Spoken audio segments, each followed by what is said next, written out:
ಓಕೆನಾ?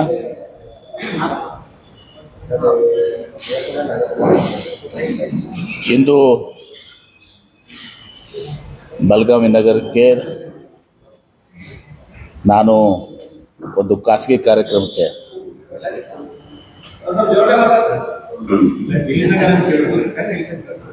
ಇಂದು ಬೆಳಗಾವಿ ನಗರಕ್ಕೆ ನಾನು ಒಂದು ಖಾಸಗಿ ಕಾರ್ಯಕ್ರಮಕ್ಕೆ ಕೇಲಿ ಸಂಸ್ಥೆಯ ಒಂದು ಹ್ಯಾಕಥಾನ್ ಮೆಡ್ಟೆಕ್ನ ಒಂದು ಸ್ಟಾರ್ಟ್ಅಪ್ ಫಂಕ್ಷನ್ಗೆ ಕಾರ್ಯಕ್ರಮಕ್ಕೆ ನಾನು ಆಗಮಿಸಿದ್ದೆ. ಆ ಕಾರ್ಯಕ್ರಮವನ್ನು ಮುಗಿಸಿ ಈಗ ನಾನು ಕಾಂಗ್ರೆಸ್ ಆಫೀಸ್ಗೆ ಬಂದಿದ್ದೀನಿ. ಆ ಕಾರ್ಯಕ್ರಮ ಬಹಳ ಒಂದು ಒಳ್ಳೆಯ ಕಾರ್ಯಕ್ರಮ. ಅಂದ್ರೆ ನಮ್ಮ ಯುವ ಮನಸ್ಸುಗಳೇನಿರ್ತವೆ, ಯಂಗ್ ಮೈಂಡ್ಸು, ಯುವಕರು, ಅವು ತಮ್ಮ ಏನು ಐಡಿಯಾಸ್ ಇರ್ತವೆ, ಆ ಐಡಿಯಾಸ್ನ ಈ ಒಂದು ಇನ್ಕ್ಯುಬೇಷನ್ ಸೆಂಟರ್ ಮೂಲಕ ಅದನ್ನ ಸಾಕಾರಗೊಳಿಸ್ಕೋಬೇಕು, ಆ ಸ್ಟಾರ್ಟ್ಅಪ್ ಮೂಲಕ ಸಾಕಾರಗೊಳಿಸ್ಕೋಬೇಕು ಅನ್ನೋ ಒಂದು ಕಾರ್ಯಕ್ರಮ. ಅನೇಕ ರಾಜ್ಯಗಳಿಂದ, ಜಿಲ್ಲೆಗಳಿಂದ ಈ medtech companies, medical equipments, medical related equipments ಎಲ್ಲನೂ ಕೂಡ ಅವರು ಒಂದು ಎಕ್ಸಿಬಿಷನ್ ಕೂಡ ಇತ್ತು. ಅವರು ತಮ್ಮ ಆವಿಷ್ಕಾರಗಳೇನಿದಾವೆ ಆವಿಷ್ಕಾರಗಳನ್ನ ಅಲ್ಲಿ ನಾವು ತೋರಿಸಿದಂಥ ಕೆಲಸ ಇತ್ತು. ತದನಂತರ ಸಭೆಯನ್ನು ಉದ್ದೇಶಿಸಿ ನಾವು ಮಾತನಾಡಿ ನನಗೆ ಭಾಳಷ್ಟು ಇಂಪ್ರೆಸ್ ಕೂಡ ಆಯಿತು ಆ ಕಾರ್ಯಕ್ರಮ. ಹೀಗಾಗಿ ನಾನು ಅವರಿಗೆ ನನ್ನ ಮಾತುಗಳಲ್ಲಿ ಅಲ್ಲಿ ಹೇಳಿದ್ದೇನೆ, ಬೆಂಗಳೂರಿನಲ್ಲಿ ನಾವು ಏನು KHR ಸಿಟಿ ಬರ್ತಾ ಇದ್ದೀವಿ, ನಾಲೆಡ್ಜು, ಹೆಲ್ತು, ಇನ್ನೋವೇಷನು, ರಿಸರ್ಚ್ ಸಿಟಿ ಬರ್ತಾ ಇದ್ದೀವಿ, ಖೀರ್ ಅಂಥೇಳಿ. ತದನಂತರ ನಾವೊಂದು ಸ್ಟಾರ್ಟಪ್ ಪಾರ್ಕ್ನು ಕೂಡ ಬೆಂಗಳೂರಲ್ಲಿ ಮಾಡ್ತಾ ಇದ್ದೀವಿ. ಸ್ಟಾರ್ಟಪ್ ಪಾರ್ಕ್ನಲ್ಲಿ 5,000 square feet, 10,000 square feet readymade ಕಟ್ಟಡಗಳು, ಪ್ಲಗ್ ಆ್ಯಂಡ್ ಪ್ಲೇ ಫೆಸಿಲಿಟೀಸು, ಯಾರಿಗೆ ಬಾಡಿಗೆ ತಗೋಬಹುದು, ಯಾರಿಗೆ ರೆಂಟ್ ತಗೋಬಹುದು, ಲೀಸ್ ತಗೋಬಹುದು, ಮಾರಾಟ ತೆಗೆದುಕೋಬಹುದು. ಅಂದ್ರೆ ಯುವ ಉದ್ಯಮಿಗಳಿಗೆ ಏನಿರ್ತಾರೆ ಆ ಸ್ಟಾರ್ಟ್ಅಪ್ ಕಂಪನಿಗಳಿಗೆ ಹೆಲ್ಪ್ ಆಗಬೇಕು ಅಂತೇಳಿ ನಾನ್ ಪ್ರಾಫಿಟ್ ಇದನ್ನ ಆಧರಿಸಿ, ಯಾಕಂದ್ರೆ ಬೆಂಗಳೂರು ಇದು ಸ್ಟಾರ್ಟ್ಅಪ್ ಕ್ಯಾಪಿಟಲ್. 47% ಸ್ಟಾರ್ಟ್ಅಪ್ಸು, 43% ಸ್ಟಾರ್ಟ್ಅಪ್ ಇವತ್ತು ದಿವಸ ಬೆಂಗಳೂರಲ್ಲೇ ಹುಟ್ಕೋತವೆ ನವೋದ್ಯಮಗಳು. ಹೀಗಾಗಿ ನಾವು ಆ ಕಾರ್ಯಕ್ರಮ ಭಾಗವಹಿಸಿ ನನ್ನ ಪ್ರಭಾಕರ್ ಕೋರೆ ಅವರು ನನಗೆ ಕೇಳಿದ್ರು, ನೀವು ಬೆಂಗಳೂರಿನಲ್ಲಿ ಸ್ಟಾರ್ಟಪ್ ಪಾರ್ಕ್ ಮಾಡ್ತಾ ಇದ್ರಿ, ಇಲ್ಲಿ ಒಂದು ಮಾಡಬೇಕು ಅಂಥೇಳಿ. ನಾನು ಅದಕ್ಕೆ ಬೆಳಗಾವಿಯಲ್ಲೂ ಅಥವಾ ಬೆಳಗಾವಿ ಮತ್ತು ಹುಬ್ಳಿ ಮಧ್ಯೆ ಯಾವ ರೀತಿ ಅದನ್ನು ಬೆಳಗಾವಿ ನಗರ ಹತ್ತಿರ ಇರಬೇಕು ಅದನ್ನು ನಾವು, ಅಥವಾ ಬೆಳಗಾವಿ ಮತ್ತು ಹುಬ್ಳಿ ನಡ್ಬೇಕು ಮಾಡಿದರೆ ಉಪಯೋಗ ಆಗ್ತದೆ ಅಂತ ತಿಳ್ಕೊಂಡು ಇಲ್ಲಿನೂ ಕೂಡ ಒಂದು 100 acres ಒಂದು ಸ್ಟಾರ್ಟಪ್ ಪಾರ್ಕ್ ಮಾಡಲಿಕ್ಕೆ ನಾವು ಕ್ರಮ ಕೈಗೊಳ್ತೀವಿ. ಮತ್ತು ನಾನು ಈಗಾಗಲೇ ತಮಗೆ ಹೇಳಿದ್ದೆ, ಹಿಂದೆ ಬಂದಾಗನೂ ಕೂಡ ಒಂದು ಒತ್ತಾಯ ಇತ್ತು ಫೌಂಡ್ರಿ ಪಾರ್ಕ್ ಸಲುವಾಗಿ. ಈಗಾಗಲೇ ಅನೇಕ ಭೂಮಿಗಳನ್ನ ನೋಡಿದ್ದಾರೆ, ಕೆಲವು ಖಾನಾಪುರ ಹತ್ರ ಇದ್ದಾವೆ, ಕೆಲವೊಂದು ಕಡೆ ಇದ್ದಾವೆ. ಹೀಗಾಗಿ ಅದು ಗೋವಾ ಹೈವೇ ಮೇಲೇ ಆಗಿದ್ರೆ ಸೂಕ್ತ ಆಗ್ತದೆ ಅನ್ನೋದು ಕೆಲವೊಬ್ಬರ ಅಭಿಪ್ರಾಯ ಇದೆ. ಅದನ್ನು ಕೂಡ ನಾವು ಆ ಫೌಂಡ್ರಿ ಪಾರ್ಕ್, ಯಾಕಂದರೆ ಇಲ್ಲಿ ಬೆಳಗಾವಿ ಫೌಂಡ್ರಿಗೆ ಭಾಳ ಒಂದು ಹಿನ್ನೆಲೆ ಇದ್ದಂಥ ನಗರ ಇದು, ಅದನ್ನು ಕೂಡ ವರ್ಕೌಟ್ ಮಾಡ್ತಾ ಇದ್ದೀವಿ. ಅದನ್ನು ಕೂಡ ಮುಂದಿನ ಒಂದು 6 ತಿಂಗಳಲ್ಲಿ ಆ ಫೌಂಡ್ರಿ ಪಾರ್ಕ್ನು ಕೂಡ ಒಂದು ನಿರ್ಣಾಯಕ ಹಂತಕ್ಕೆ ನಾವು ತೆಗೆದುಕೊಂಡು ಹೋಗಲಿಕ್ಕೆ ಬಯಸ್ತೇವೆ. Thank you. ಮತ್ತೆ ಹುಬ್ಳಿಯಿಂದ ಬೆಳಗಾವಿವರೆಗೆ ಈ ರಸ್ತೆ ಏನ್ ಬರುತ್ತೆ, ಈ ಕಾರಿಡಾರ್ ಅಂದ್ರೆ ಇಂಡಸ್ಟ್ರಿಯಲ್ ಕಾರಿಡಾರ್ ಮಾಡಬೇಕು ಅನ್ನೋ ಒಂದು ವಿಚಾರ ಪ್ರಸ್ತಾಪ ಮಾಡಿದ್ರು. ಅದೇನಾದ್ರೂ ಮುಂದುವರೆದಿದೆಯಾ ಅಥವಾ ಏನಾದ್ರೂ ಅಲ್ಲಿಗೆ ಸ್ಟಾಪ್ ಆಗಿದೆ? ನೋಡಿ, ಈಗ ಒಂದು ಅವಕಾಶ, ಬಹಳ ದೊಡ್ಡ ಅವಕಾಶಗಳನ್ನ ನಾವು ತಪ್ಪಿಕೊಂಡಿದ್ದೀವಿ.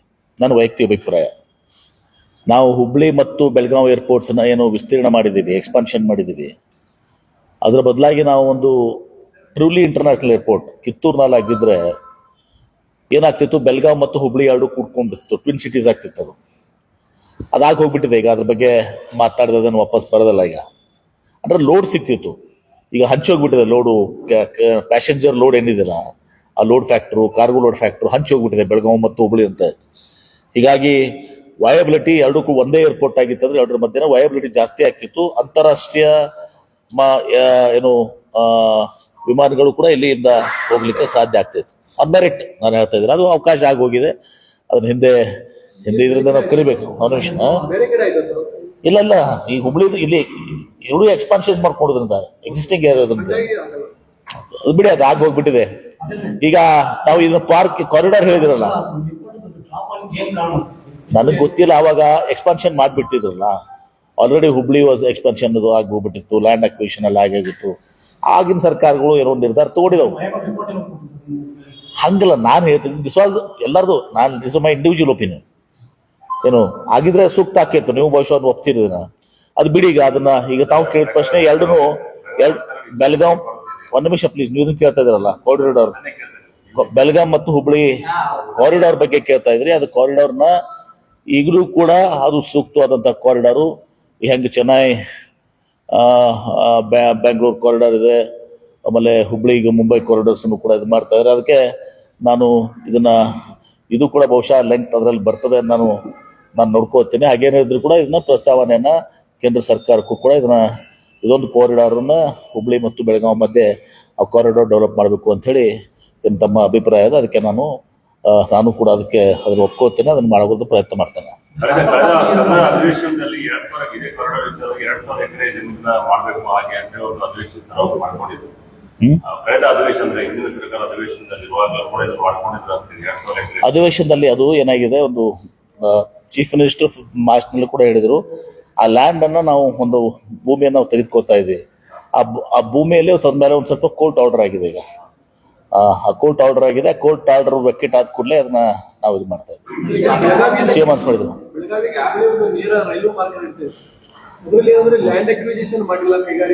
ಈಗ ಕೇಳಿ, ಈಗ ಹುಬ್ಳಿ, ನಾನು ಅದ ಪ್ರಮುಖವಾದ ವಿಚಾರ ತಾವು ಹೇಳಿದ್ದು. ಈಗ ಬೆಂಗಳೂರಿಂದ ಹುಬ್ಳಿಗೆ ಬರುವಾಗ ಒಂದು ಹುಬ್ಳಿಯಲ್ಲಿ ಒಂದ್ ಕಡೆ ಮತ್ತು ಬೆಳಗಾವಿಯಲ್ಲಿ ಒಂದ್ ಕಡೆ, ಎರಡು ಕಡೆ ಸ್ವಲ್ಪ ಅಲೈನ್ಮೆಂಟ್ ಸಮಸ್ಯೆಗಳಿದಾವೆ.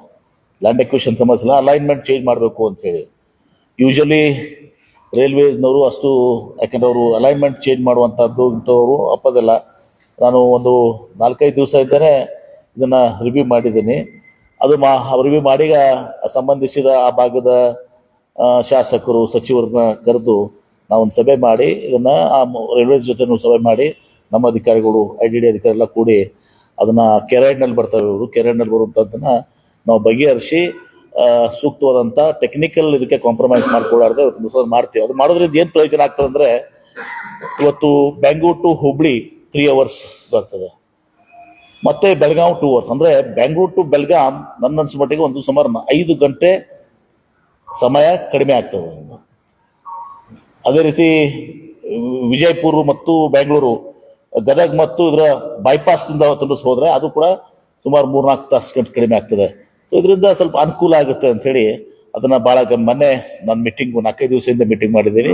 ಆ ಮೀಟಿಂಗ್ ನಲ್ಲೂ ಕೂಡ ನಾವು ಆ ಸಂಬಂಧಿಸಿದ ಕಂಪ್ಲೀಟ್ ಆ ಸಂಬಂಧಿಸಿದ ಶಾಸಕರನ್ನ ಹಾಗೂ ಸಚಿವರನ್ನ ಕರೆದು ಮೀಟಿಂಗ್ ಮಾಡಿಸಿ ರಿಸಾಲ್ವ್ ಮಾಡಿದ್ರೆ ಮಾಡ್ತೇವೆ. ನಾನು ರಿಸಾಲ್ವ್ ಮಾಡಿ ಈ 5 ಗಂಟೆಗಳ ಕಾಲ ಇವತ್ತು ಬೆಳಗಾವಿ ಮತ್ತು ಹುಬ್ಳಿಗೆ ಈ ರೈಲ್ವೆ ಸಂಚಾರ ಇದು ಟೈಮ್ ಕಡಿಮೆ ಆಗುತ್ತೆ, ಬಹಳ ಅನುಕೂಲ ಆಗುತ್ತೆ ಜನಕ್ಕೆ.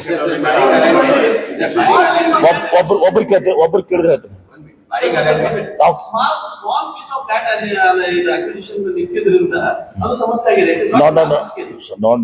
ಫಾರ್ ಯುವರ್ ಕೈಂಡ್ ಇನ್ಫಾರ್ಮೇಶನ್, ಮೊನ್ನೆ ರಿವ್ಯೂ ಮಾಡಿದ್ದೀನಿ. Is alignment problem. ನನ್ನ ಕಡೆ ನಾನು ಇದಕ್ಕಿಂತ ಜಾಸ್ತಿ ಮಾಹಿತಿ ಇದ್ರೆ ನಾನು ಹೇಳಕ್ಕಿರೋದಿಲ್ಲ. ನಾನು I don't want to precipitate the matter. ನಾನು ಸಂಬಂಧಿಸಿದ ಶಾಸಕರನ್ನ, ಸಚಿವರನ್ನ ಕರೆದು ಮಾತನಾಡಿ ರಿಸಾಲ್ವ್ ಮಾಡ್ತೀವಿ. It is not a question of small this one. There is a issue of ಅಲ್ಲಿಯ ಜನರು ಅಲೈನ್ಮೆಂಟ್ ಚೇಂಜ್ ಮಾಡಿ ಅಂತ ಕಟ್ಬಿಟ್ಟಿದ್ದಾರೆ. ಅಲೈನ್ಮೆಂಟ್ ಚೇಂಜ್ ಮಾಡಿ ಅಂತೇಳಿ ಅವ್ರು ಹೇಳ್ತಾ ಇದ್ದಾರೆ. ಐ ಕ್ಯಾನ್ ಆನ್ಸರ್ ಒಬ್ಬರನ್ನ. ನಿಮ್ಗೆ ಹೇಳ್ತಾ ಇದ್ದಾರ ಅಲೈನ್ಮೆಂಟ್ ಚೇಂಜ್ ಮಾಡಿ ಅಂತೇಳಿ. ಸ್ಮಾಲ್ ಪೀಸ್ ಆಫ್ ಲ್ಯಾಂಡ್ ಉಳಿದಿದೆ, KIDB ಅಕ್ವಿಷನ್ ಮಾಡಿಲ್ಲ ಅಂತಲ್ಲ, ಅಲೈನ್ಮೆಂಟ್ ಬದಲಾವಣೆ ಕೇಳ್ತಾ ಇದ್ದಾರೆ. ರೈಲ್ವೇಸ್ ಅಲೈನ್ಮೆಂಟ್ ನ ಒಪ್ಕೊಳ್ಳೋದಿಲ್ಲ ಅವರು. ಅದಕ್ಕೆ ಅಲ್ಲಿ ಶಾಸಕರನ್ನ, ಆ ಜನರಿಗೆ ಒಪ್ಪಿಸ್ಲಿಕ್ಕೆ ಶಾಸಕರನ್ನ ಮತ್ತು ಸಚಿವರನ್ನ ಕರೆದು ಅದನ್ನು ಪುನಃ ಮಾಡ್ತಾ ಇದ್ದೀವಿ ಅಂತ ಹೇಳ್ತಾರೆ. ನಾನು ಮೊನ್ನೆ 4-5 ದಿವಸದಿಂದ ಮೀಟಿಂಗ್ ಮಾಡಿದ್ದೀನಿ ನಾನು. It is not small piece of land, it alignment ಸಮಸ್ಯೆ. ಬಾಕಿ ಜಮೀನನ್ನೆಲ್ಲ ಅಕ್ವೈರ್ ಮಾಡಿದ್ಯಾ? What is the process? ಈಗ ಪ್ರೋಗ್ರೆಸ್ ಗೊತ್ತುಂಟು sir. Rest of the land ಈಗ ಎಲ್ಲಾ ಕಡೆನೂ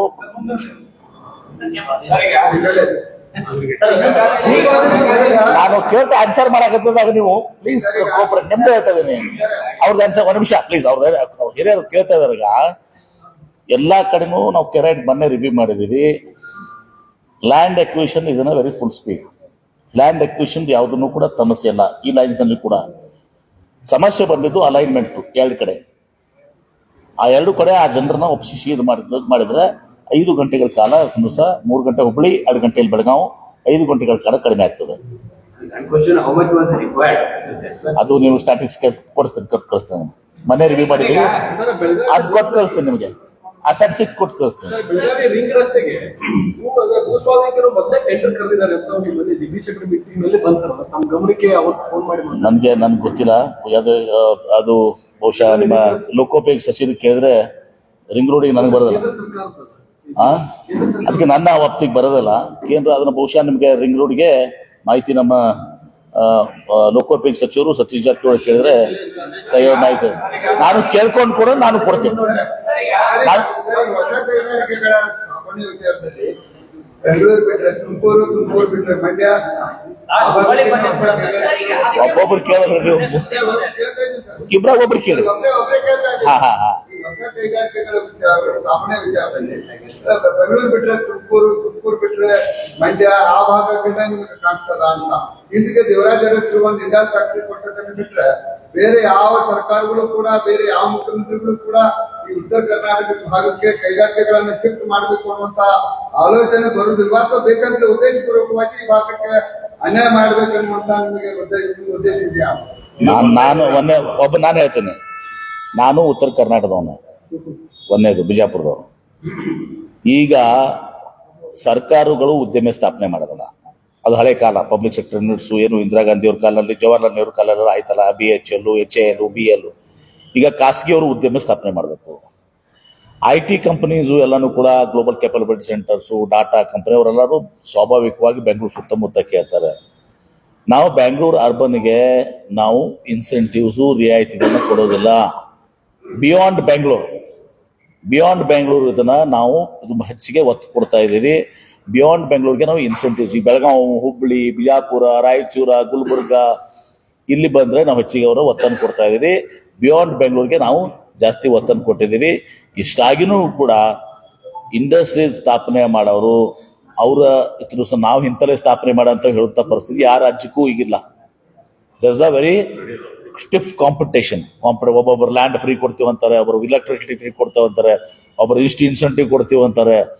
ಹೀಗಾಗಿ ಇದು ಬಹಳ ತುರ್ಸಿನ ಇದು. ಹೀಗಾಗಿ ಅಲ್ಟಿಮೇಟ್ಲಿ ಆ ಇಂಡಸ್ಟ್ರೀಸ್ನವ್ರು ನಾವು ಮನವೊಲಿಸ್ತೀವಿ. ನಾವು ನೋಡಿಪ್ಪ ನಿಮ್ಗೆ ನಾನು ಕೇಳ್ತಾ ಇದೀನಿ, ಕಂಪ್ಲೀಟ್ ಮಾಡಕ್ಕೆ ಅವಕಾಶ ಕೊಡೋದಲ್ಲ ನನಗೆ. ಅವ್ರಿಗೆ ನಾವು ಮನವೊಲಿಸ್ತಾ ಇದೀವಿ. ನೀವು ಬೆಳಗಾಂಗೆ ಹೋದ್ರೆ, ಬಿಜಾಪುರಕ್ಕೆ ಹೋದ್ರೆ, ಗುಲ್ಬರ್ಗಾಕ್ಕೆ ಹೋದ್ರೆ, ಹುಬ್ಳಿಗೆ ಹೋದ್ರೆ ನಿಮ್ಗೆ ಇನ್ಸೆಂಟಿವ್ ಸಿಗ್ತದೆ, ಇಲ್ಲಿ ಇನ್ಸೆಂಟಿವ್ ಸಿಕ್ಕಲ್ಲ, ನೀವು ಹೋಗಿ ಅಂತ ಅವರು ಮನವೊಲಿಸುವಂತ ಬಿಯಾಂಡ್ ಬೆಂಗಳೂರು ನಾವು ಇದನ್ನು ಮಾಡ್ತಾ ಇದೀವಿ. ಆ ಪ್ರಕ್ರಿಯೆ ನಮ್ಮ ಮುಂದಿದೆ. ನೆಕ್ಸ್ಟ್ ನಿಮ್ ಮುಗಿತೀವಿ. ನೆಕ್ಸ್ಟ್ ಇಂಡಸ್ಟ್ರಿಯಲ್ ಡೆವಲಪ್ಮೆಂಟ್ ಹಾಲಿಡೇ ಅಂತ ಹೇಳಿ ಅಲ್ಲಿ ಸರ್ಕಾರ ಘೋಷಣೆ ಮಾಡಿದೆ. ಏನ್ರಿ? ಮುಂಬೈ ಹೊರತುಪಡಿಸಿ ಮುಂಬೈನಲ್ಲಿ ಮುಂದಿನ 25 ವರ್ಷಗಳ ಕಾಲ ಯಾವುದೇ ಇಂಡಸ್ಟ್ರಿ ಆರಂಭ ಮಾಡಬಾರದು ಅಂತೇಳಿ ಒಂದು ಘೋಷಣೆ ಮಾಡಿದೆ. ಇಂಡಸ್ಟ್ರಿಯಲ್ ಡೆವಲಪ್ಮೆಂಟ್ ಹಾಲಿಡೇ ಅಂತ ಹೇಳಿ ಅದನ್ನ ನಮ್ಮ ಕರ್ನಾಟಕ ಸರ್ಕಾರ ಮಾಡಬಹುದು. ನಾವು ಮಾಡ್ಲಿಕ್ಕೆ ಬರೋದಿಲ್ಲ. ಮಹಾರಾಷ್ಟ್ರ ಮಾಡ್ಯಾರ, ನಾವು ಮಾಡಕ್ ಬರೋದಿಲ್ಲ. ಯಾಕೆ ಮಾಡಕ್ ಬರಲ್ಲ ಅಂದ್ರೆ ನಮ್ದು ವಿಶೇಷವಾಗಿ IT ಮತ್ತು BT, ನಮ್ಮ ಗ್ಲೋಬಲ್ ಕ್ಯಾಪಬಿಲಿಟಿ ಸೆಂಟರ್ಸು, ಆಮೇಲೆ ನಿಮ್ಮ ಡಾಟಾ ಸೆಂಟರ್ಸು, ಆಮೇಲೆ ನಿಮ್ಮ ಎಲ್ಲನೂ ಕೂಡ ಈ design centres, innovation research institutes, IT BTದಲ್ಲಿ they ask around Bangalore 50 kilometres. ನಾವು ಅವ್ರಿಗೆ ಬೇಡ ಅಂದ್ರೆ ಅವ್ರು ಪಕ್ಕ ತೆಲಂಗಾಣಕ್ಕೆ ಹೋಗ್ತಾರೆ, ಪಕ್ಕ ತಮಿಳ್ನಾಡಿಗೆ ಹೋಗ್ತಾರೆ, ಆಂಧ್ರ ಪ್ರದೇಶಕ್ಕೆ ಹೋಗ್ತಾರೆ. ಅವ್ರಿಗೆ ಕರೆದು ರತ್ನಗಂಬಳಿ ಹಾಯಿಸಿ ಕರೀತಾರೆ. ಸೊ ಆ ಹುಚ್ಚುತನ ನಾವು ಮಾಡ್ಲಿಕ್ಕೆ ಬರೋದಲ್ಲ. Our demand, there is infrastructure that is available in Bangalore that is not provided in other places. ಇದು ನೋಡಿ, ಒಂದು ಬೆಂಗಳೂರು, ನಾನು ಹೇಳ್ತೀನಿ ಕೇಳಿ, infrastructure is not an issue.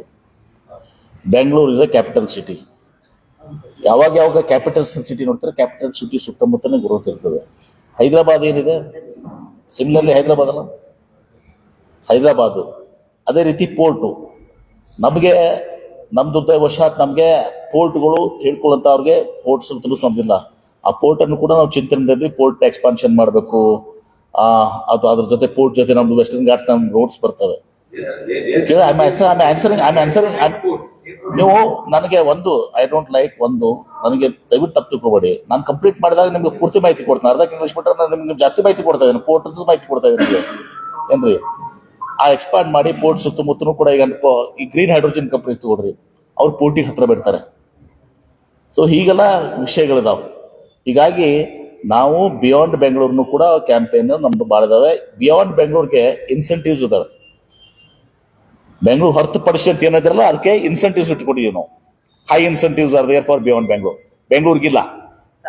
Bengaluru ಇರ್ಲಿದ್ರು ಕೂಡ ಅವ್ರು ಚೂಸ್ ಮಾಡ್ತಿದ್ರು, ಅದಕ್ಕೆ ಇನ್ಸೆಂಟಿವ್ನ ಕೊಡಲ್ಲ ಅಂತ, ನಾನು ರಿಯಾಯಿತಿನೇ ಕೊಡೋದಿಲ್ಲ, ಇನ್ನೂ ನಮ್ಮ ಅವ್ರು ಇದು ಕೊಡೋದಿಲ್ಲ ಅಂತ ಅವ್ರು ಚೂಸ್ ಮಾಡಿದ್ರೆ ನಾವೇನು ಅದಕ್ಕೆ ಇದು ಮಾಡಕ್ ಬರೋದಿಲ್ಲ. ನೆಕ್ಸ್ಟ್ ಒಬ್ರು ಇಬ್ರಾಗ ಒಬ್ರು ಒಂದು ಕೆಆರ್ಡಿಬಿ ಭೂ ಹಂಚಿಕೆ ಇದೆ, ಬಹಳಷ್ಟು ರಾಜ್ಯದಲ್ಲಿ ಚರ್ಚೆ ಆಗ್ತಾ ಇದೆ. ಇತ್ತೀಚೆಗೆ ಕೆಆರ್ಡಿಬಿ ಇಂದ ಏನು ಭೂಮಿಯನ್ನ ಖರ್ಗೆ ಕೊಟ್ಟಿಲ್ಲ, ಆ ವಿಚಾರವನ್ನು ಮುಂದಿಟ್ಕೊಂಡು ಏನೋ ಒಂದು ರೀತಿ ಇದರಲ್ಲಿ ದೊಡ್ಡ ಹಗರಣ ನಡೆದಿದೆ ಅನ್ನೋ ರೀತಿಯಲ್ಲಿ ಪ್ರಚಾರ ಆಗ್ತಾ ಇದೆ. ನಿಜಕ್ಕೂ ನಡೆದಿದ್ದು ಏನು ಅಂತ ನೋಡಿ ಕೇಳಿ. ಇದು ನಿನ್ನೆ 2 ಗಂಟೆಗಳ ಕಾಲ ಸುದೀರ್ಘವಾಗಿ ಉತ್ತರ ಕೊಟ್ಟಿದೆ. ಎಷ್ಟು? 2 ಗಂಟೆಗಳ ಕಾಲ. ನಿಮ್ಮ ಇದಕ್ಕೆ ಕೇಳ್ಬಿಟ್ರೆ ಗೊತ್ತಾಗತ್ತೆ. ಖರ್ಗೆ ಅವರ ಸುಮ್ಮನೆ ಹೇಳ್ಬಿಡ್ತೀನಿ ಇದಕ್ಕೆ, ಇವರಿಗೆ ತಿಳುವಳಿಕೆ ಇರದಂಥ ಜನ, ಲೇಯರ್ ಸಿಂಗ್ ಆಗಲಿ ಮತ್ತು ನಮ್ಮ BJP ಇನ್ನುಳಿದ ನಾಯಕರು, ನಮ್ಮ ಯಾರು ಚಲವಾದಿ ನಾರಾಯಣ ಸ್ವಾಮಿ ಅವರು, ಅವರಿಗೆ CA ಸೈಟ್ ಅಂದ್ರೆ ಗೊತ್ತಿಲ್ಲ. ಅವ್ರಿಗೆ Civic community site. Civic community ಸೈಟ್ನಲ್ಲಿ ಇವತ್ತು ಖರ್ಗೆ ಅವರ ಮಗ Rahul Kharge UPSC rank holder, is a computer science engineer ಏನ್ರಿ. ಅವ್ರಿಗೆ DRDOದಿಂದ ಅವ್ರಿಗೆ ಅವಾರ್ಡು ಕೂಡ ಕೊಟ್ಟಿದ್ದಾರೆ ಏನ್ರಿ. ಅವರು ಅಲ್ಲಿ ಒಂದು ಇನ್ನೋವೇಷನ್ನು ಮತ್ತು excellence centre plus training institute ಮಾಡ್ತೀವಿ ಅಂತ ಕೇಳಿದ್ದಾರೆ. 6 ಅಪ್ಲಿಕೇಶನ್ಸ್ ಇತ್ತು, ಅದ್ರಾಗ 2-3 ಹೋಟೆಲ್ಸ್ ಇತ್ತು, ಒಂದು ಬರೀ ರಿಸರ್ಚ್ ಅಂತ ಇದು ಇತ್ತು. 6 ಅಪ್ಲಿಕೇಶನ್ ನೋಡಿ ಮೆರಿಟ್ ಮೇಲೆ CA ಸೈಟ್ ಅನ್ನ ಕೊಟ್ಟಿದ್ದೀವಿ, ಪ್ಯೂರ್ಲಿ ಆನ್ ಮೆರಿಟ್. ಅದಕ್ಕೆ ಏನೂ ಕನ್ಸೆಷನ್ ಇಲ್ಲ. ಜನರಲ್ದವ್ರು ಏನು ಕೊಡ್ತಾರೆ ಇವರು ಅಷ್ಟೇ ಕೊಡೋದು. ಆಮೇಲೆ ಈ ರೇಟ್ ಏನತ್ತಲ್ಲ, ರೇಟ್ ಫಿಕ್ಸ್ ಮಾಡೋದು ನಾ ಮಾಡಿಲ್ಲ. 2018ನಲ್ಲಿ 1.5 ಪಟ್ಟಿತ್ತು ಅದು ನಿಮ್ಮ ಅಲಾಟ್ಮೆಂಟ್ ರೇಟ್ಗಿಂತ. 2021 BJP ಸರ್ಕಾರ ಅದನ್ನ ಅಲಾಟ್ಮೆಂಟ್ ರೇಟ್ಗೆ ಮಾಡಬೇಕು, 1% ಮಾಡಿದ್ರು. ಇದು ನಾವು ಮಾಡಿಲ್ಲ. 99 ವರ್ಷ ಲೀಸು ಮೊದಲಿತ್ತು, 10 ವರ್ಷ ಮಾಡಬೇಕು, 2 ವರ್ಷಕ್ಕೆ ಆದರೂ ಕೂಡ ಕಂಪ್ಲೀಟ್ ಆದರೆ ಸೀಲ್ ರೇಟ್ ಕೊಡಬೇಕು. ಇದನ್ನೂ ಮಾಡಿದ್ದು BJP ಸರ್ಕಾರ. ನಿನ್ನೆ ಸುದೀರ್ಘವಾಗಿ 2 ಗಂಟೆಗಳ ಕಾಲ ದಾಖಲಾತಿಗಳನ್ನು ಕೊಟ್ಬಿಟ್ಟಿದ್ದೀನಿ. ಆಮೇಲೆ ಯಾವುದಕ್ಕೆ ಕೊಡಬೇಕು ಅನ್ನೋದು ನಿರ್ಧಾರ 1991ನಾಗ ಆಗಿದೆ, ಮತ್ತೆ 2014ನಲ್ಲಿ ಆಗಿದೆ. ಹೀಗಾಗಿ ನಾ ಪದೇ ಉತ್ತರ ಕೊಟ್ಟೋ ಸರ್ ನಿನ್ನೆ ಸುದೀರ್ಘವಾಗಿ ಕೊಟ್ಟಿದ್ದೀನಿ. ಖರ್ಗೆ ಅವರಿಗೆ ಆನ್ ಮೆರಿಟ್. ಪ್ರಶ್ನೆ ಏನಂತಂದ್ರೆ, ವೀರೇಂದ್ರ ಅವರು ನಿಮ್ಮ ಮೇಲೆ ಆರೋಪ ಮಾಡ್ತಾರೆ, ಟ್ವೀಟ್ ಮಾಡಿದರೆ ಅಂತಂದ್ರೆ ತಾವು ದಲಿತರಿಗೆ ಅವಮಾನ ಮಾಡಿದ್ರಿ, ಆಮೇಲೆ ಗಿರಾಕಿ ಅಂದ್ರೆ ಚಲವಾದಿ ಕರೆಕ್ಟ್ ತಾವು ದಲಿತರಿಗೆ ಅವಮಾನ ಮಾಡಿದ್ರಿ ಅಂತ. ಕರೆಕ್ಟ್. ನಾನು ಚಲವಾದಿ ನಾರಾಯಣ ಸ್ವಾಮಿ ಅವರು ನನಗೆ ಆತ್ಮೀಯ ಸ್ನೇಹಿತರು, ರಾಜಕೀಯ ಹೊರತುಪಡಿಸಿಬಿಡಿ. ಮೊದಲಿಂದ ಕೂಡ ನಾನು ಅವ್ರು ನೋಡಿದ್ದೀನಿ. ಈಗ ಚಲವಾದಿ ನಾರಾಯಣ ಸ್ವಾಮಿ ಅವ್ರಿಗೆ ಅವರು ಒಬ್ಬ ದಲಿತರು, ಮಲ್ಲಿಕಾರ್ಜುನ್ ಖರ್ಗೆ ಅವರು ದಲಿತರಲ್ಲ, ಪ್ರಿಯಾಂಕ್ ಖರ್ಗೆ ದಲಿತರಲ್ಲ, ರಾಹುಲ್ ಖರ್ಗೆ ದಲಿತರಲ್ಲ. ಇವ್ರನ್ನ ಉಪೇಕ್ಷಿಸಿ, ಒಬ್ಬ ದಲಿತರನ್ನ ಉಪೇಕ್ಷಿಸಿ, ಬಲಿಪಶು ಇದು, ಇವ್ರನ್ನ ಉಪೇಕ್ಷಿಸಿ ಟಾರ್ಗೆಟ್ ಯಾರನ್ನ ಮಾಡಿದ್ದಾರೆ? AICC ಅಧ್ಯಕ್ಷ. ಅವ್ರಿಗೆ ಅಪಮಾನ ಮಾಡೋತ್ತಿಗೆ ದಲಿತರಿಗೆ ಅಪಮಾನ ಆಗೋದಿಲ್ಲ? ಮಲ್ಲಿಕಾರ್ಜುನ್ ಖರ್ಗೆ ಅವ್ರಿಗೆ, ರಾಹುಲ್ ಖರ್ಗೆ ಅವ್ರಿಗೆ, ಪ್ರಿಯಾಂಕ್ ಖರ್ಗೆ ಅವ್ರಿಗೆ ಅಪಮಾನ ಮಾಡುವಾಗ ಸುಳ್ಳು ಆಪಾದನೆ ಏನೂ ಹುರುಳಿಲ್ಲ ಅಲ್ಲಿ. ನಾನು ಶೆಡ್ ಗಿರಾಕಿ ಅದಕ್ಕಂತಿಲ್ಲ. ನಾನು ಶೆಡ್ ಗಿರಾಕಿ ಅದಕ್ಕಂದಿದೆ ಅಂದರೆ, ಇವರು ಒಂದು ಭೂಮಿ ತಗೊಂಡಿದ್ರು 2006ರಲ್ಲಿ, 18 ವರ್ಷ ಆಯಿತು, ಏನೂ ಮಾಡಿಲ್ಲ. ಬೃಂದಾವನ್ ಸಾಫ್ಟ್ವೇರ್ ಟೆಕ್ನಾಲಜೀಸ್ ಒಂದನೇದ್ದು, ತದನಂತರ ಅದಾಗದಲ್ಲ ನನ್ನ ಕಡೆ ಅಂತೇಳಿ ಚೇಂಜ್ ಮಾಡಿ ಏನೋ ಇನ್ನೊಂದು ಗಾರ್ಮೆಂಟ್ ಫ್ಯಾಕ್ಟ್ರಿ ಅಂದರು. ಅದಾದ್ಮೇಲೆ ಚೇಂಜ್ ಮಾಡಿ ವೇರ್ ಹೌಸ್ ಅಂದರು. ಅಷ್ಟರಲ್ಲಿ ಸಮಯ ಭಾಳ ಆಗ್ಯದಂತೆ ಸರ್ಕಾರ ಅದನ್ನು ವಾಪಸ್ ತೊಗೊಂಡಿತ್ತು, ರಿಡೀಮ್ ಮಾಡ್ಕೊಂಡು ವಾಪಸ್ ಹಿಂಪಡ್ಕೊಂಡಿದ್ರು. ಕೋರ್ಟಿಗೆ ಹೋಗಿ ಸ್ಟೇ ತೊಗೊಂಬಂದರು. ಸ್ಟೇ ತೊಗೊಂಡ್ಮೇಲೆ ಮತ್ತೆ ಇವತ್ತು ಏನು 6 ತಿಂಗಳು ಟೈಮ್ KDB ಅವ್ರು ಕೊಟ್ಟಿದ್ದಾರೆ ನಾರಾಯಣಸ್ವಾಮಿ ಅವ್ರಿಗೆ. 6 ತಿಂಗಳಲ್ಲಿ ಅವ್ರು ಮುಗಿಸ್ಬೇಕಾಗಿತ್ತು. ಅವ್ರು ನಮಗೆ CLDD ಕೇಳಿದ್ದಾರೆ. ನಮ್ಮಲ್ಲಿ ಏನಿದೆ ಅಂದರೆ ಕಾನೂನು ಪ್ರಕಾರ ನೀವು ಏನು CLDD ಯಾವಾಗ ಬರ್ತೀರಿ ಅಬ್ಸಲ್ಯೂಟ್ CLDD ಅಂದರೆ 51% ಡೆವಲಪ್ಮೆಂಟ್ ಮಾಡಿರ್ಬೇಕು, ರನ್ನಿಂಗ್ ಕಂಡೀಷನ್ ಆಗಿರ್ಬೇಕು. ಈಗಲೂ ಕೂಡ ನಾರಾಯಣಸ್ವಾಮಿ ಅವರು ಅಲ್ಲಿ 42,000 ಸ್ಕ್ವೇರ್ ಫೀಟ್ ಕಟ್ಟಬೇಕಾಗಿತ್ತು, 43,000 ಸ್ಕ್ವೇರ್ ಫೀಟ್. ಅವ್ರು ಕಟ್ಟಿದ್ದಷ್ಟು 5,000 ಒಂದು ಶೆಡ್ ಕಟ್ಟಾರ. 5,000 ಒಂದು ಶೆಡ್ ಕಟ್ಟಿದ್ದಾರೆ. 5,000 ಶೆಡ್ ಕಟ್ಟು ನಮಗೆ ಅಬ್ಸಲ್ಯೂಟ್ CLDD ಕೇಳ್ತಾರೆ. ಮತ್ತು ಇದು ಇಲ್ಲಿಗಲ್ ಅಲ್ಲ, ನಾವು ಸೆಪ್ರೇಟ್ ಶೆಡ್ ಮಾಡಿ ಕೇಳೋದು ಅದು ಇಲ್ಲಿಗಲ್ ಹೌದಲ್ಲ ಏನ್ರಿ? ಅದಕ್ಕೆ ನಾನು ಹೇಳಿದೆ, ಅವರು ಶೆಡ್ ಕಟ್ಟುವಂಥ ಯೋಗ್ಯತೆನೂ ಇವ್ರಿಗಿಲ್ಲ. ಅತ್ಯಂತ ಶೆಡ್ ಗಿರಾಕಿ ಆ ಇಂಥದ್ರಿಂದ ಅಂದಿದ್ದೇನೆ. ನಾನು ಅವ್ರಿಗೇನು ಅಪಮಾನ ಮಾಡಬೇಕು ಇದು ಅಂತಲ್ಲ. ಖರ್ಗೆ ಅವ್ರಿಗೆ ಅಪಮಾನ ಮಾಡಕ್ಕೆ ಹಚ್ಚಿದ್ದು ಯಾರು? ಈ BJP ಅವ್ರದ್ದು ಏನದ ಗೊತ್ತಲ್ಲ, ಇದು ಸಿದ್ಧಾಂತ. ಒಬ್ಬ ದಲಿತನ ಉಪಯೋಗ ಯಾಕಪ್ಪ ಖರ್ಗೆ ಇದು CA ಸೈಟ್ ಬಗ್ಗೆ, ಖರ್ಗೆ ಅವ್ರ ಸೈಟ್ ಬಗ್ಗೆ ಒಂದು ವೇಳೆ ಅದ್ರಾಗೇನು ಮೆರಿಟ್ ಅದ, ಏನು ಇವ್ರದ್ದು ದರ್ ಇಸ್ 0, ನಾಟ್ ಇವನ್ 1% ಸತಕ ಅಲ್ಲಿ ಇಲ್ಲಿಗಲಿಟಿ ಇಲ್ಲ. 1% ಇಲ್ಲ, 0.1% ಇಲ್ಲ. 200% ಲೀಗಲ್ ಇದೆ. ಆನ್ ಮೆರಿಟ್ ಎಲ್ಲ ಕಾನೂನು ಪ್ರಕಾರ ನಿಯಮ ಪ್ರಕಾರ ಕೊಟ್ಟಿದ್ದೀವಿ. ಇವರೇ ರೇಟ್ ಫಿಕ್ಸ್ ಮಾಡಿದ್ದಾರೆ, ಇವರೇ ಪಾಲಿಸಿ ಮಾಡಿದ್ದಾರೆ, ಎಲ್ಲ ಇವ್ರದೇ. ಮತ್ತು ನಾನು ಬಂದ್ಮೇಲೆ ಮೊದಲೇನಿತ್ತು, ಸರ್ಕಾರದಿಂದ ಮಿನಿಸ್ಟರ್ ಬರ್ತಿತ್ತು, ಮಿನಿಸ್ಟರ್ ಮಾಡ್ತಿದ್ರು ಅದನ್ನ. ನಾನು ಬಂದ್ಮೇಲೆ ನಾನು ಕಮಿಟಿಗೆ ಪವರ್ಸ್ ಕೊಟ್ಟಿದ್ದೀನಿ. ಹೈ ಲೆವೆಲ್ ಕಮಿಟಿಗೆ, ಸ್ಟೇಟ್ ಲೆವೆಲ್ ಕಮಿಟಿಗೆ ಪವರ್ಸ್ ಕೊಟ್ಟು ನಾನು ಅಧಿಕಾರ ಇಟ್ಕೋಬೋದಾಗಿತ್ತಲ್ಲ. ನಾನೇ ಯಾರು ಪವರ್ ಬಿಟ್ಕೊಡ್ತಾರೆ ಮಿನಿಸ್ಟರ್ಸು? ನಾನು ಅದನ್ನ ಕಮಿಟಿಗೆ ಕೊಟ್ಟು, ಆ ಕಮಿಟಿನ ಡೆವಲಪ್ಮೆಂಟ್ ಕಮಿಷನರು ಭಾಳಷ್ಟು ಜನ ಇರ್ತಾರೆ, ಆ ಕಮಿಟಿಯಲ್ಲಿ ಮಾಡಿದ್ದೀವಿ. ಈಗ ಏನು ಮಾಡಿದ್ದಾರೆ, ನಾರಾಯಣಸ್ವಾಮಿನ ಬಲಿಪೋಷಣೆ ಮಾಡೋಕ್ಕೆ ಇವ್ರು ಹಿಡ್ಕೊಂಡಿದ್ದಾರೆ. ಖರ್ಗೆ ನೀನು ಮಾಡಿ, ನೀನು ದಲಿತ ನೀನು ಬೇರೆ ಮಾಡಿದ್ರೆ ಬೇರೆ ಆಗ್ತದ, ದಲಿತ ವರ್ಸಸ್ ದಲಿತ್ ಹಿಂಗೆ ಯಡಿಯೂರಪ್ಪನ ಮಾಡಿದ್ರಲ್ಲ. ಅವಿಜೇಂದ್ರಿಗೆ ಹೇಳ್ರಿ, ಅವಿಜೇಂದ್ರ ತಂದೆಗೂ ಹಿಂಗೆ ಮಾಡಿದ್ರು. ಅವಾಗ ಲಿಂಗಾಯತರ ಬರ್ಸ್ಕೊಂಡೆ ಅವ್ರನ್ನ ಉಪಯೋಗಿಸ್ಲಿಲ್ಲ. ಎತ್ತಾಳು ಅದು ಇದು ಮಾಡಿ ಶಿಶಿ ಎಲ್ಲ 108 ಎಲ್ಲ ಅವ್ರವ್ರನ್ನ ಮಾಡಿ ಶಿಶಿನೇ ನಿಮ್ಮ ಯಡಿಯೂರಪ್ಪ. ಪಾಪ ವಿಜೇಂದ್ರ ಅದ್ರ ಗೊತ್ತಾಗಬೇಕು. ಹಿಂದೆ ವಿಜೇಂದ್ರ ಅವರ ನಿಮ್ಮ ತಂದೆಯವರು ಕೂಡ ಏನು ಮಾಡಿದ್ರು ಷಡ್ಯಂತ್ರ, ಲಿಂಗಾಯತ್ ವರ್ಸಸ್ ಲಿಂಗಾಯತು. ಹಂಗೆ ನಾರಾಯಣ ಸ್ವಾಮಿ ಅವ್ರು ಹೋಲಿಸ್ಕೊಂಡು ಖರ್ಗೆ ಅವ್ರು ಮಾಡ್ತಾ ಇದಾರೆ. ಇದನ್ನ ನೀವು ಅರ್ಥ ಮಾಡ್ಕೊಡ್ರಿ. ವಿಜೇಂದ್ರದೇನು ಬಾಗಿಸ್ ಹೋಗಲ್ಲ. ಅವ್ರು ಯಾರು ಅಲ್ಲಿ ಅಲ್ಲಿ ಯಾರು ಅವ್ರನ್ನ ಒಪ್ತಾ ಇಲ್ಲ ಅಲ್ಲಿ. ನನ್ಗೆ ಗೊತ್ತಿಲ್ಲಪ್ಪ, ನನಗೇನು ಅವ್ರ ಪಾಟಿ ಕೇರ್ ನನಗೆ ಗೊತ್ತದ. ನನ್ನ ತಿಳಿದ ಪ್ರಕಾರ ಇಷ್ಟೇ ಅದ, ಭಾಳ ದಿವಸ ಹೋಗಂಗಿಲ್ಲ ಗಾಡಿ. ವಿಜೇಂದ್ರದು ಗೊತ್ತಿಲ್ಲಪ್ಪ. ವಿಜೇಂದ್ರ ಯಾರು ಒಪ್ಕೋತಾ ಇಲ್ಲ ಅದು ನನ್ನ ತಿಳಿದ ಪ್ರಕಾರ. ನೀವು ನೋಡಿರಲ್ಲ ಪೇಪರ್ನಾಗ, ಗಿತ್ತಾಳ ರಮೇಶ್ ಜಾರಕಿಹೊಳಿ ನಾವು ವಿಜೇಂದ್ರನ ಒಪ್ಪದಲ್ಲ ಅಂತಾರ. ಅಶೋಕ್ ಒಪ್ಪಕ್ತಾ ಇರಲ್ಲ, ಬೊಮ್ಮಾಯಿಯವ್ರು ಒಪ್ಪಕ್ತಾ ಇರಲ್ಲ, ಯಾರು ವಿಜೇಂದ್ರ ಒಪ್ಪಕ್ತಾ ಇರಲ್ಲ. ನೋಡಿ, BJP ಅವ್ರದ್ದು RSS ನವ್ರದ್ದು ಇದೇ ಕೆಲಸ. ಒಡೆದಾಳು ನೀತಿ, ದಲಿತರನ್ನ ಎತ್ತುಬಿಟ್ಟು. ಪಾಪ ನಾರಾಯಣ ಸ್ವಾಮಿ ಇದೇನು ಇಲ್ಲ, ಅವ್ರ ಬಗ್ಗೆ ನಂಗೆ ಗೌರವ ಇದೆ. ನಾರಾಯಣ ಸ್ವಾಮಿ ಬಗ್ಗೆ ಅವ್ರ ನನ್ನ ಆತ್ಮೀಯ ಸ್ನೇಹಿತರು. ಅವ್ರಿಗೆ ನಾನು ಶೆಡ್ ಗಿರಾಕಿ ಅಂತ ಅಂದಿದ್ದಕ್ಕೆ ಅವ್ರಿಗೇನಾದ್ರು ಅಪ್ಪನ ಆಗಿತ್ತಪ್ಪ ಅಂದ್ರೆ ನಾನು ಹೇಳ್ತೀನಿ ಅವ್ರಿಗೆ, ಬಹಿರಂಗ ಗೊತ್ತಲ್ಲ, ನಾನು ಹೇಳ್ತೀನಿ ಅವ್ರಿಗೆ, ಇಲ್ಲಪ್ಪ ನಾನು ಆ ರೀತಿ ಅನ್ನೋದಿಲ್ಲ ನಿಮ್ಗೆ ಏನ್ರಿ. ಅದಕ್ಕೆ ನಾನು ವಿಷಾದ ವ್ಯಕ್ತಪಡಿಸ್ತೇನೆ, ಇಲ್ಲ ಅನ್ನೋದಿಲ್ಲ. ಆದ್ರೆ ಅವ್ರನ್ನ ಬಳಸ್ಕೊಂತಿದಾರ. ಅವರು ಕೂಡ ದಲಿತರು, ಅವರು ದಲಿತ SSC ಅಧ್ಯಕ್ಷರು. ತಿಳ್ಕೋಬೇಕಾಗಿತ್ತು ನಾರಾಯಣ ಸ್ವಾಮಿ. ನನಗೆ ಯಾಕೆ ಹಚ್ತೀರಪ್ಪ ನೀವು, ನನಗೆ ಖರ್ಗೆ ಸಾಹೇಬ್ರ ವಿರುದ್ಧ ಯಾಕೆ ಮಾಡ್ತೀರಪ್ಪ ಅಂತ ನಾರಾಯಣ ಸ್ವಾಮಿ ಹೇಳ್ಬೇಕಾಗಿತ್ತು. ಬುದ್ಧಿವಂತರಾಗಿದ್ರ ನಾವ್ ಮಾಡ್ಬೇಡ್ರೆ ಅಶೋಕ್ ನೀವು ಮಾಡ್ರಿ ಅಂತ ಹೇಳ್ಬೇಕಾಗಿತ್ತು ಅಪೋಸಿಷನ್ ಲೀಡರ್ಗೆ. ಅಥವಾ ಪಾರ್ಟಿ ಪ್ರೆಸಿಡೆಂಟ್ ಯಾರು ವಿಜೇಂದ್ರ, ನೀವ್ ಮಾತಾಡಿ ಖರ್ಗೆ ವಿರುದ್ಧ ಹೇಳ್ಬೇಕಾಗಿತ್ತು. ಇವ್ರನ್ನೇ ಯಾಕೆ ಚೂಸ್ ಮಾಡಿದ್ರು? ಅಶೋಕ್ ಬಿಟ್ಟು ವಿಜೇಂದ್ರನ್ ಬಿಟ್ಟು ನಾರಾಯಣ ಸ್ವಾಮಿನ ಯಾಕೆ ಚೂಸ್ ಮಾಡಿದ್ರು? ದಲಿತ ವರ್ಷದ ಈಗ ಅರ್ಥ ಆಗಲ್ಲ ನಿಮ್ಗೆ. ಹಿಂಗೆ ಇದೇ ರೀತಿ ಯಡಿಯೂರಪ್ಪನವ್ರಿಗೂ ಮಾಡಿದ್ರು, ಆ ವಿಜೇಂದ್ರಿಗೂ ತಿಳಿಯಂಗಿಲ್ಲ, ಈ ನಾರಾಯಣ ಸ್ವಾಮಿಗೂ ತಿಳಿತಾ ಇಲ್ಲ. ಫೈನಲ್ ಹಿಯರಿಂಗ್ ಇದೆ, ಪ್ರಾಸಿಕ್ಯೂಷನ್ ಕೊಡ್ತಾರ ಇಲ್ಲ ಅಂತ ಹೇಳಿ. ಸಪೋಸ್ ಏನಾದ್ರು ಅದನ್ನ ತನಿಖೆಗೆ ಆದೇಶ ಮಾಡಿದ್ದಾಗಿತ್ತಂದ್ರೆ ಮುಂದಿನ ಮುಖ್ಯಮಂತ್ರಿ ಅಭ್ಯರ್ಥಿಯಾಗಿ ತಾವೇನಾದ್ರು ರೇಸಲ್ಲಿ ಇದ್ದೀರಾ ಅಥವಾ ಹೇಗೆ ಅಂತ ಹೇಳಿ ಒಂದು ಮಾತು ಬಹಳ ಸ್ಪಷ್ಟವಾಗಿ ಹೇಳ್ತೀನಿ. ಸಿದ್ದರಾಮಯ್ಯನವರು ಮೂಡಾ ಕೇಸ್ನಲ್ಲಿ ಏನು ಎಳ್ಳಷ್ಟು ಕೂಡ ಇಲ್ಲೆಗಿಲಿಟಿ ಇಲ್ಲ. BJPಯವರು ಪಶ್ಚಾತ್ತಾಪ ಪಡುವಂತ ಪ್ರಶ್ನೆ ಬರ್ತದೆ. ಖಾಸಗಿಯಾಗಿ ಅನೇಕ BJPಯವರು ನನ್ನ ಮಾತನಾಡಿದ್ದಾರೆ. ಇದು ಬಹಳ ತಪ್ಪು ಹೆಜ್ಜೆ ನಾವು ಇಟ್ಟಿದ್ದೀವಿ. ಅವರಲ್ಲೇ ಡಿವೈಡ್ ಇದೆ ಒಪಿನಿಯನ್. ಇದು ಅಲ್ಟಿಮೇಟ್ಲಿ ಕೋರ್ಟ್ನಲ್ಲಿ ಇದು ಸಿದ್ದರಾಮಯ್ಯ ಅವ್ರಿಗೆ ನ್ಯಾಯ ಸಿಗ್ತದೆ, ಸೆಟ್ ಅಸೈಡ್ ಆಗ್ತದೆ. ಸೆಟ್ಟಾಸಡ ಆದ್ಮೇಲೆ ಸಿದ್ದರಾಮಯ್ಯ ಅವರು ಈಗಲೇ ಬಲಿಷ್ಠರದ ಅವ್ರ ಮೇಲೆ ಸುಳ್ಳುಕ್ಕೆ ಮುಖದ ಮೇಲೆ ಹೂಡಿ ನೀವು ಅದನ್ನ ಫಿಕ್ಸ್ ಮಾಡಕ್ ಹೋಗಿರಿ ಅಂತ ತಿಳ್ಕೊಂಡು ಇನ್ನಷ್ಟು ಬಲಿಷ್ಠ ಆಗ್ತಾರೆ, ಮತ್ತಷ್ಟು ಬಲಿಷ್ಠ ಆಗ್ತಾರೆ. ಅವಾಗ ಇವರು ಹಣೆ ಬರ್ಕೋಬೇಕಾಗ್ತದೆ ಬಿಜೆಪಿ ಅವರು, ತಿಳಿದಲ್ಲ. ಹೀಗಾಗಿ ಒಂದನೇ ಪ್ರಶ್ನೆ ಎರಡನೇ ಪ್ರಶ್ನೆ ಬರೋದಿಲ್ಲ. ಸಿದ್ದರಾಮಯ್ಯನವ್ರಿಗೆ ಏನು ಈ ಗುಣ ಆಗಲ್ಲ. ಸಿದ್ದರಾಮಯ್ಯ ಅವರು ಮುಖ್ಯಮಂತ್ರಿ ಇದ್ದಾರೆ, ಮುಖ್ಯಮಂತ್ರಿಯಾಗಿ ಮುಂದುವರಿತಾರೆ. ಸೊ ಕ್ವಶನ್ ಯಾರ್ಯಾರು ಟಾವೆಲ್ ಹಾಕೋ ಪ್ರಶ್ನೆ ಇಲ್ಲಿ ಬರುದಿಲ್ಲ. ಲಿಂಗಾಯತರಿಗೆ ಅನ್ಯಾಯ ಆಗಿದೆ, ಅದರಲ್ಲೂ ಸಿಎಂ ತಾವು ಹಿರಿಯರಿದ್ದಾರೆ. ಪ್ರಶ್ನೆ ಬರಂಗಿಲ್ಲ. ಸಿದ್ದರಾಮಯ್ಯನವರ ಟರ್ಮ್ ಮುಗಿದ ಮೇಲೆ ಅವ್ರ ಪ್ರಶ್ನೆ ಬರ್ತದೆ. ನಾವ್ ಯಾವ್ದು ಇಲ್ಲ. ನಾವು ಈಗ ನಮ್ಮಲ್ಲಿ ಸಿಎಂ ಕುರ್ಚಿ ಖಾಲಿ ಇಲ್ಲ. ಸಿದ್ದರಾಮಯ್ಯನವ್ರ ಮೂಡಾ ಕೇಸ್ನಲ್ಲಿ ಏನೂ ತಪ್ಪಿಲ್ಲ. ಸಿದ್ದರಾಮಯ್ಯನವ್ರ ಮುಖ್ಯಮಂತ್ರಿಯಾಗಿ ಮುಂದುವರಿತಾರೆ.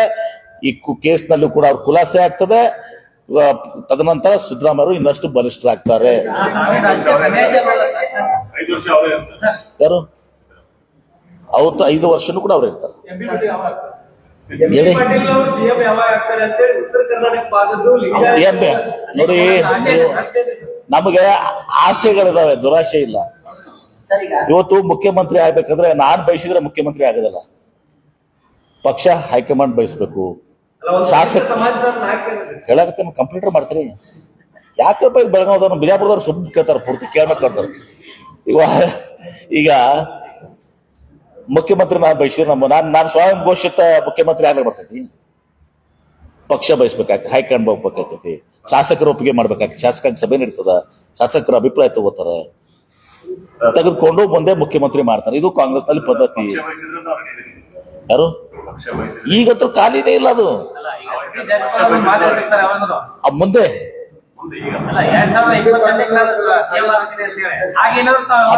ನಾವು ನಮ್ಮಂತ ದುರಾಶೆಗಳು ನಮ್ಗಿಲ್ಲ. ಅಂತ ನಾವು ಬಿಜಾಪುರದಿಂದ ಬಂದವರು ಬಹಳ ನೇರವಾಗಿದ್ದೀವಿ. ಏನು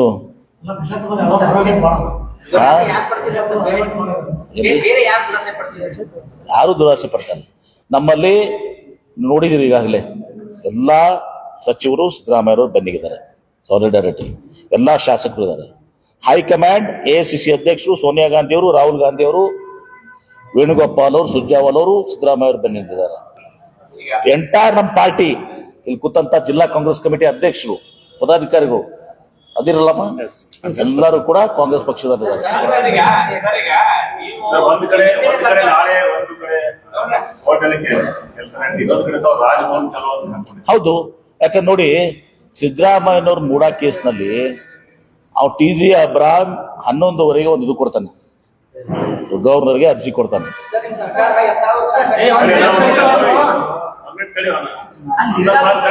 ಏನಪ್ಪ ಇದು?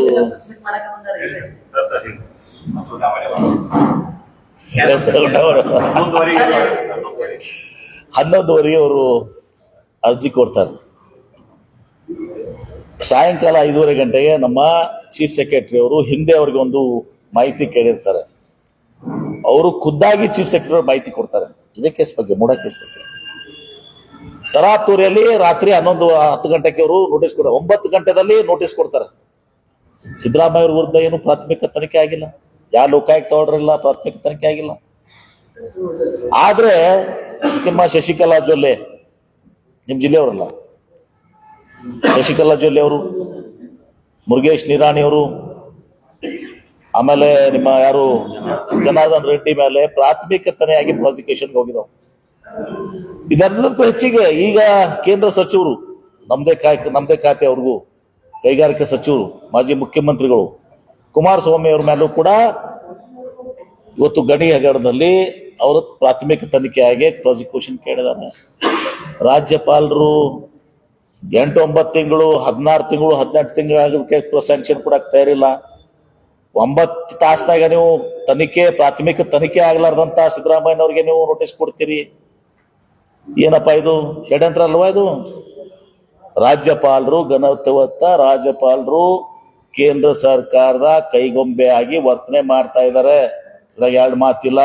ಅದಕ್ಕೆ ನಾಳೆ ನಾವು ಪ್ರತಿಭಟನೆಯನ್ನ ಮಾಡ್ತಾ ಇದ್ದೀವಿ. ಕುಮಾರಸ್ವಾಮಿ, ನಿರಾಣಿ ಮತ್ತು ನಿಮ್ಮ ಶಶಿಕಲಾ ಜೊಲ್ಲೆ, ಜನಾರ್ದನ್ ರೆಡ್ಡಿ ಇವ್ರಿಗೂ ಕೂಡ ಸ್ಯಾಂಕ್ಷನ್ ಅನ್ನ ಕೊಡಬೇಕು ಅಂತೇಳಿ ರಾಜಭವನ್ಗೆ ನಾವು ಹೋಗಿ ಒತ್ತಾಯ ಮಾಡ್ತಾ ಇದ್ದೀವಿ. ಆಮೇಲೆ ಸಿದ್ದರಾಮಯ್ಯನವ್ರ ವಿಚಾರದಲ್ಲಿ ಮೂಡಾದಲ್ಲಿ ಎಲ್ಲಷ್ಟು ಅವರ ಭೂಮಿ, ಅವರ ಭಾವ ಮೈದಾನ ಭೂಮಿ 3 ಎಕರೆ 16 ಗುಂಟೆ. ತಪ್ಪು ಮಾಡಿದ್ದು ಮೂಡ. ಫಸ್ಟ್ ತಪ್ಪು ಮಾಡಿದ್ದು ಮೂಡ. ಯಾವುದೇ ಭೂಮಿಯನ್ನ ವಶಪಡಿಸ್ಕೊಂಡು ಭೂಸ್ವಾಧೀನ ಮಾಡಿಕೊಂಡು ಅಭಿವೃದ್ಧಿಪಡಿಸಿ ಅವ್ರಿಗೆ ಪರಿಹಾರ ಕೊಟ್ಟು ಅಭಿವೃದ್ಧಿ ಕಳಿಸಿ ಮಾರಾಟ ಮಾಡ್ಕೊಂಡು, ಇವ್ರು ಭೂಸ್ವಾಧೀನ ಮಾಡ್ಕೊಂಡಿಲ್ಲ, ಭೂ ಪರಿಹಾರ ಕೊಟ್ಟಿಲ್ಲ. ಇಲ್ಲಿಗಲ್ ಆಗಿ ಅತಿಕ್ರಮಣ, ಇಲ್ಲಿಗಲ್ ಆಗಿ ಆ ಭೂಮಿಯನ್ನು ತಗೊಂಡು ಸೈಟ್ ಮಾಡಿ ಹಂಚಿಬಿಟ್ರೆ ಗಬ್ರುಗಳು. ಆ ಮುಡಾ ಕಮಿಟಿಯಲ್ಲಿ ಒಪ್ಪಿಗೆ ಅದನ್ನು ಹೇಳಿದಾರೆ. ಮುಡಾ ಮೀಟಿಂಗ್ ನಲ್ಲಿ, ಮುಡಾದಲ್ಲಿ ಬಿಜೆಪಿ ಅಧ್ಯಕ್ಷರು, ಅವತ್ತು GT ದೇವೇಗೌಡ ಜನತಾದಳದವರು, ರಾಮದಾಸ್ ಬಿಜೆಪಿ ಅವರು, ಸಾರಾ ಮಹೇಶ್ ಬಿಜೆಪಿ ಅವರು, ಅದು JDS ನವರು ಎಲ್ಲರೂ ಇದಾರೆ, ತನ್ವೀರ್ ಶೇಟ್ ಕಾಂಗ್ರೆಸ್ನವ್ರು ಎಲ್ಲರೂ ಇದಾರೆ. ನಾವು ಮುಡಾದವ್ರು ತಪ್ಪು ಮಾಡಿದೀವಿ, ಆ 3 ಎಕರೆ 16 ಗುಂಟೆ ನಾವು ಭೂ ಸ್ವಾಧೀನ ಮಾಡಿ ಇದು ಮಾಡ್ಬೇಕಾಗಿತ್ತು. ಈಗ ಅನಿವಾರ್ಯತೆ ಇನ್ನೂ ಮಾಡಕ್ ಆಗಂಗಿಲ್ಲ, ಈಗ ಮಾರಿಬಿಟ್ಟಿವಿ, ಅದಕ್ಕೆ 50-50 ಕೊಡುವಂತೆ ಅವ್ರು ನಿರ್ಧಾರ ಮಾಡ್ತಾರೆ. ಏನ್ ತಪ್ಪಿದಾರೆಪ್ಪ? ಆಕ್ಷನ್ ಆಗ್ಬೇಕಾದ್ರೆ ಮುಡಾದ್ಬೇಕಾಗ್ಬೇಕು. ಆಕ್ಚುಲಿ ಬೇರೆ ಕೇಸ್ನಲ್ಲಿ 3 ಎಕರೆ 16 ಗುಂಟೆ ಇಂತ ಕೇಸ್ ಆದಲ್ಲಿ ಒಂದ್ ಕಡೆ ಕೋರ್ಟ್ ಆರ್ಡರ್ ಆಗಿದೆ. 3 ಎಕರೆ 16 ಗುಂಟೆನ land to land, not 50% of develop site, land to land order ಆಗಿದೆ ಬೇರೆ ಕೇಸ್ನಲ್ಲಿ. Thank you.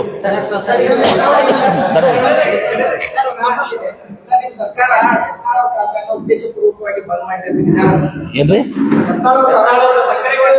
ಕಾರ್ಖಾನೆಯನ್ನ ಉದ್ದೇಶಪೂರ್ವಕವಾಗಿ ಕಾಂಗ್ರೆಸ್ ಸರ್ಕಾರದವರು ಬಂದ್ ಮಾಡಿಸ್ತಾರೆ ಅಂತ ಯತ್ನಾಳ್ ತನಿಖೆ ಮಾಡ್ತಾರೆ.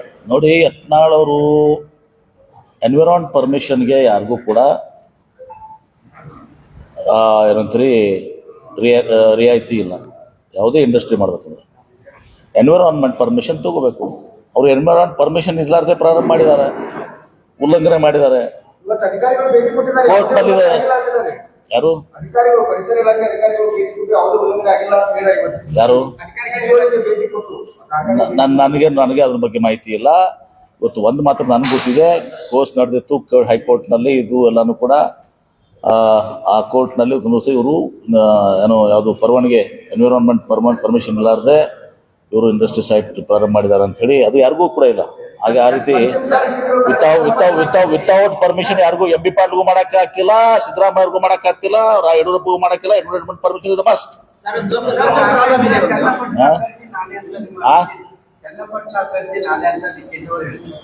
ನೋಡಿ, ನಮ್ಮ ಪಕ್ಷದಲ್ಲಿ ಯಾರು ಅಭ್ಯರ್ಥಿ ಆಗ್ಬೇಕು ಏನನ್ನೋದು AICC ಅಧ್ಯಕ್ಷರು, ನಮ್ಮ ಕಾಂಗ್ರೆಸ್ ಹೈಕಮಾಂಡ್ ನಿರ್ಧಾರ ಮಾಡ್ತಾರೆ.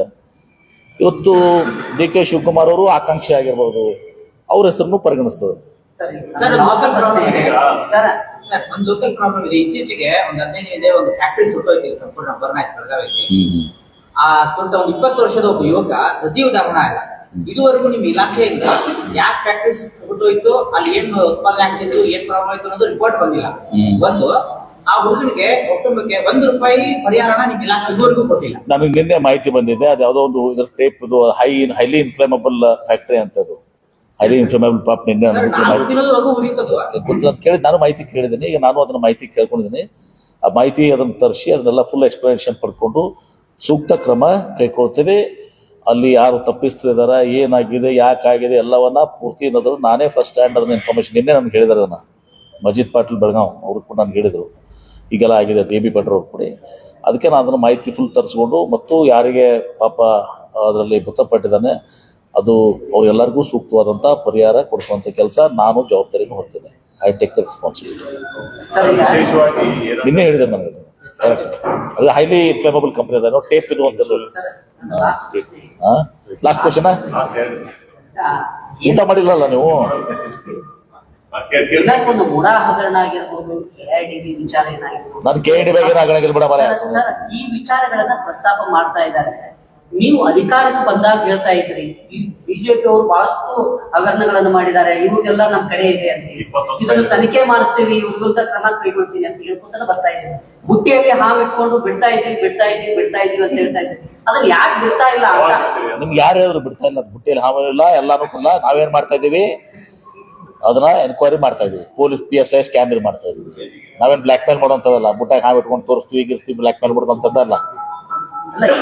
ಕೇಳಿ, PSI ಈಗಾಗಲೇ ಇದು ಅದಕ್ಕೆ ತನಿಖೆ ನಡೀತಾ ಇದೆ.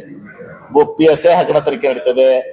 ಆಮೇಲೆ ಇದ್ರದ್ದು ಯಾವುದು ನಿಮ್ಮ ಈ ಮೆಡಿಕಲ್ ಕಾಲೇಜ್ನಲ್ಲಿ ಇದು ಮಾಡಿದ ಏನು ಕ್ಯಾಬಿನೆಟ್ ಪರ್ಮಿಷನ್ ಇಲ್ಲಾರ್ದೆ ಬಿಲ್ಡಿಂಗ್ ಕಡೆ 100,000 ಕೋಟಿ ಈ ಮೆಡಿಕಲ್ ಹಾಸ್ಪಿಟಲ್ ಬಿಲ್ಡಿಂಗ್ಸ್ ಓದಾಗ್ತಾ ಇದೆ, ಕೊರೋನಾದಾಗ್ತಾ ಇದೆ, ಬೋವಿ ನಿಗಮದಾಗ್ತಾ ಇದೆ, ದೇವರ ಟರ್ಮಿನಲ್ ಆಗ್ತಾ ಇದೆ, ಬಂಜಾರ ನಿಗಮದಾಗ್ತಾ ಇದೆ, ಎಲ್ಲವೂ ಕೂಡ ತನಿಖೆ ಆಗ್ತದೆ ಏನು. ಆಮೇಲೆ ನಮ್ಮ KDBದಲ್ಲಿ ಒಂದು ನಾನು ಬಂದಾಗ I am the last man. ನಾನು ಕಂಪ್ಲೀಟ್ಲಿ ನಮ್ಮಲ್ಲಿ ಯಾವ ಹಗರಣಗಳ ಪ್ರಶ್ನೆ ಬರೋದಿಲ್ಲ.